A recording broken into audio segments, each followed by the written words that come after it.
পার্বত্য জেলা বান্দরবনের আলীকদম উপজেলায় ৭ জানুয়ারি সকালে আলীকদম বাজারস্থ মেসার্স নাসির স্টোরের সামনে বাংলাদেশ সাংস্কৃতিক মন্ত্রণালয়ের উদ্যোগে আলীকদম তথ্য অফিসের তত্ত্বাবধানে জনাব আসাদুজ্জামান নয়ন, সুপারভাইজার, সুপার ক্যারাভ্যান চট্টগ্রাম বিভাগের সঞ্চালনায় ভ্রাম্যমাণ সুপার ক্যারাভ্যান ভোটের গাড়িতে আসন্ন ত্রয়োদশ জাতীয় সংসদ নির্বাচন ২০২৬ উপলক্ষে নির্বাচনী প্রচার প্রচারণা সম্পর্কিত সচেতনতামূলক ভিডিও চিত্র প্রদর্শনী অনুষ্ঠিত হয়। উক্ত প্রদর্শনীতে প্রধান অতিথি হিসেবে উপস্থিত ছিলেন জনাব মঞ্জুর আলম, উপজেলা নির্বাহী কর্মকর্তা আলীকদম।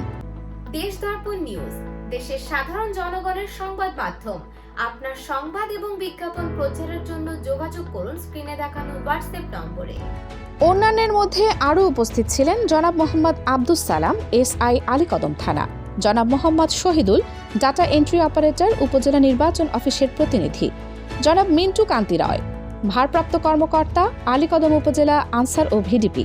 এছাড়া আলীকদম উপজেলা বিভিন্ন রাজনৈতিক, সামাজিক, গণমাধ্যম কর্মী ও স্থানীয় জনসাধারণের স্বতঃস্ফূর্ত অংশগ্রহণের মধ্য দিয়ে সচেতনতামূলক ভিডিও চিত্র প্রদর্শনী ভিডিও চিত্রের মাধ্যমে দেখানো হয়।